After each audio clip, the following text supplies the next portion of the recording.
Hi everyone. So, ground fighting, week number 1. Let's start with some of the risks that are associated with ground fighting in the context of self-defense. So, in order for us to understand that, we need to kind of revisit some of the principles of self-defense, right? So remember, we often talk about the fact that we're going to be dealing with people who are going to fight dirty. There's going to be more than one of them. They're going to be armed, and they're going to get close to us.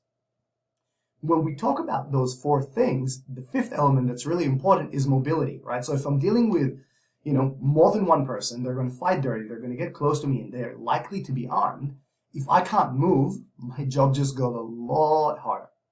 So one of the main problems with ground fighting in the context of self-defense is that when I'm on the ground, I can't move, right? So if you're dealing with somebody who's armed, with somebody who is, if we're dealing with more than one person, being on the ground puts us at a severe disadvantage.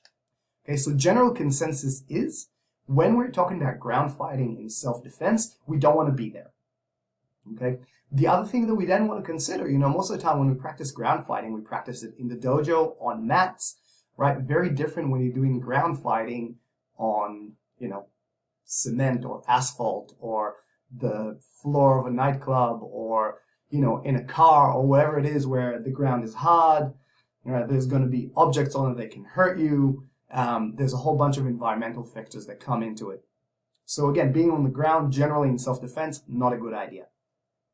So with that in mind, what is our goal if we find ourselves on the ground? Well, our goal really should be to get back up to our feet as quickly as possible, right? And we're going to talk about how we do that over the next little while.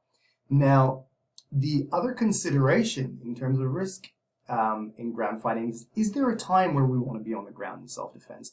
And there may be occasions where that is appropriate and is the best solution. Maybe I have to control and restrain somebody, in which case it might be easier to do that if I can get them on the ground and get in dominant position, or something similar to that.